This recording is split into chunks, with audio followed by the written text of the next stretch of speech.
What's up everybody, it's Sean here, and I'm here today to give you guys a review of the Aimé Dore collaboration with New Balance on this 860 V2 in the green and blue colorways. So the New Balance 860 V2 was a running shoe that released back in 2011, but since then it's become much more of a lifestyle sneaker. And in fact, the tooling of the 860 V2, that's been adopted on very popular New Balance models like the 2002R and the 1906R as well. So if the midsole and outsole looks familiar to you guys, that's the reason why.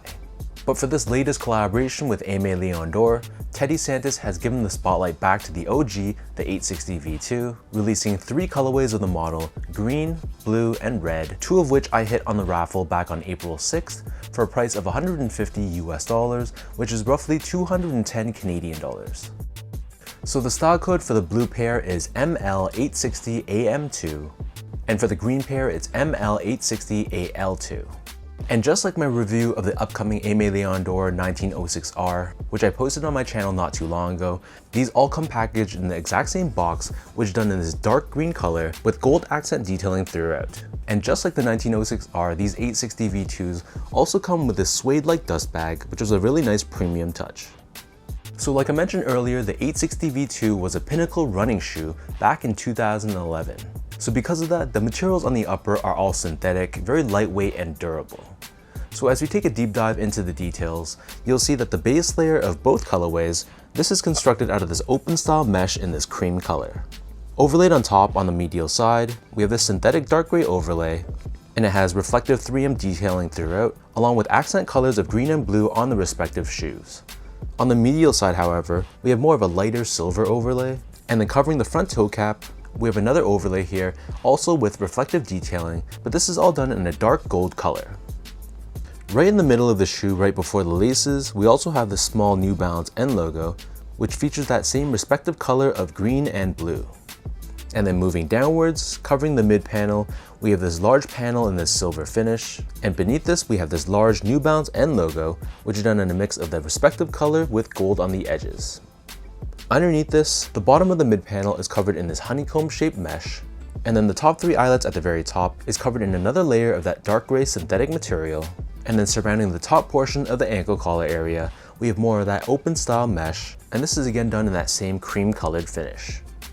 Right below this on the lateral side of the heel, we have 860 V2 branding, and this overlay wraps around the back of the shoe, and right in the center, you'll see we have this gold colored overlay with the Aimé Dore flower crest or flower logo in the middle. As far as the laces go, so both pairs come with 3 different lace options respectively. My favorite lace and the one that I chose for both pairs are these oval style laces in cream, but if you're not feeling these laces, they also give you 2 extra lace options, one that's done in cream and one in white, but both feature the color of the respective shoes on the piping on the edges of the laces, which gives the shoe a really unique look, but it's not one that I necessarily really loved. So underneath this, the tongue is primarily constructed out of that same open style mesh, once again in that cream color, and the laces loop through this canvas-like overlay right down the center, which helps to hold the tongue's position in place.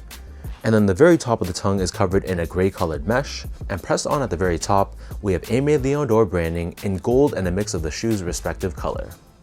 So the back of the tongue and the interior liner of the shoe, this is covered in mesh, and this inner collar area is decently padded. And then as far as the insoles go, so these come with a foam line insole, and it's finished with a colored textile on the very top, and stamped on the heel we have both New Balance and ALD co-branding. So the upper of the 860 V2, as I mentioned right in the beginning, features this familiar midsole, which is crafted out of a mix of Abzorb and Abzorb SBS. So the midsoles for both shoes are painted entirely in white, except for the accent color on the very top of the forefoot. And in addition to these technologies, we also have New Balance's Energy technology, which is visible with these gel-like pillars found on the lateral side of the heel, and this is painted in this silver finish, and this helps with impact protection and shock absorption. And then finally turning both pairs over to the bottom, so the outsoles are crafted out of rubber in a mix of gray with the shoe's respective color. We still have that same familiar diamond-shaped traction pattern on the forefoot, along with these grooves to give you added flexibility, and underneath the rubber right in the middle, we have New Balance's Stability Web technology, which is basically a TPU shank plate, which helps with torsional rigidity and midfoot support. So that breaks down the look and the construction of both of these colorways. And for those wondering about how these fit, so my foot measures as a true size 10, slightly on the wider side. I got both shoes in a size 10 and they fit me perfectly. So whatever your size actually measures as on a branded device, I'd recommend going with that same size for this pair. And just to give you guys a point of comparison, I usually wear a size 10 in other models like the 2002R, the 1906R, and a lot of the made in UK models like the 991, 1500, and 1530. And in comparison, I go a half size down in a lot of the New Balance made in USA models, for example, the 992, 993, 998, along with the 990 V3, V4, V5, and V6. Moving on to the comfort of these shoes, so these feel pretty much identical to a 2002R or a 1906R. The upper of the shoe though is very lightweight and very breathable and airy. As you can see, it's basically just all mesh with a bunch of synthetic overlays. So there's not too much really restricting your foot and making it heat up. But as far as the underfoot feeling goes, it's a very well balanced shoe. So straight out of the box, you're gonna feel some of that softness and squishiness with this foam midsole, but it's not gonna be an overly stacked, overly soft and mushy feeling, and you're gonna feel pretty well supported throughout the day. So this is a model I can wear for hours and hours on end, and I would highly recommend this shoe if you're gonna be walking around for long distances or just gonna be on your feet for many hours within a day. Finally, in terms of the overall quality and craftsmanship, so if anything, this is the worst aspect of this shoe, but it's expected given this is a 2011 running shoe, so I wasn't too surprised that they didn't incorporate actual genuine leather or suede on this shoe at all. So with that said, all the materials on the upper are synthetic, but aside from that though, I thought the build and the craftsmanship was pretty solid. The stitch job was good, the panels were pretty much cut consistently and stitched on the right places, and the paint job I thought was good as well. There were some minor glue stains on the midsole, but it really wasn't a major issue, so I thought this was a pretty solid shoe in hand.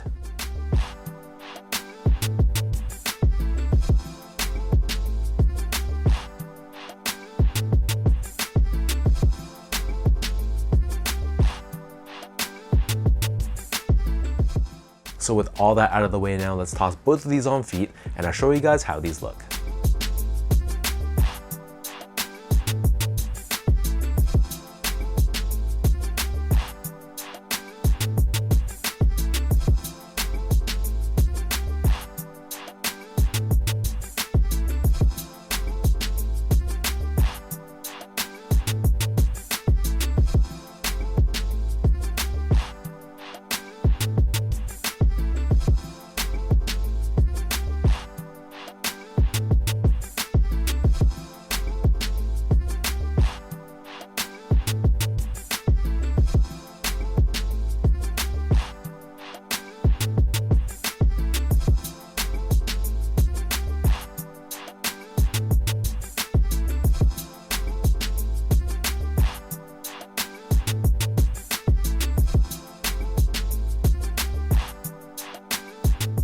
After giving so much shine to the 2002R and more recently the 1906R, I'm glad that New Balance is going back to the roots of this tooling and showing some love to the 860 V2.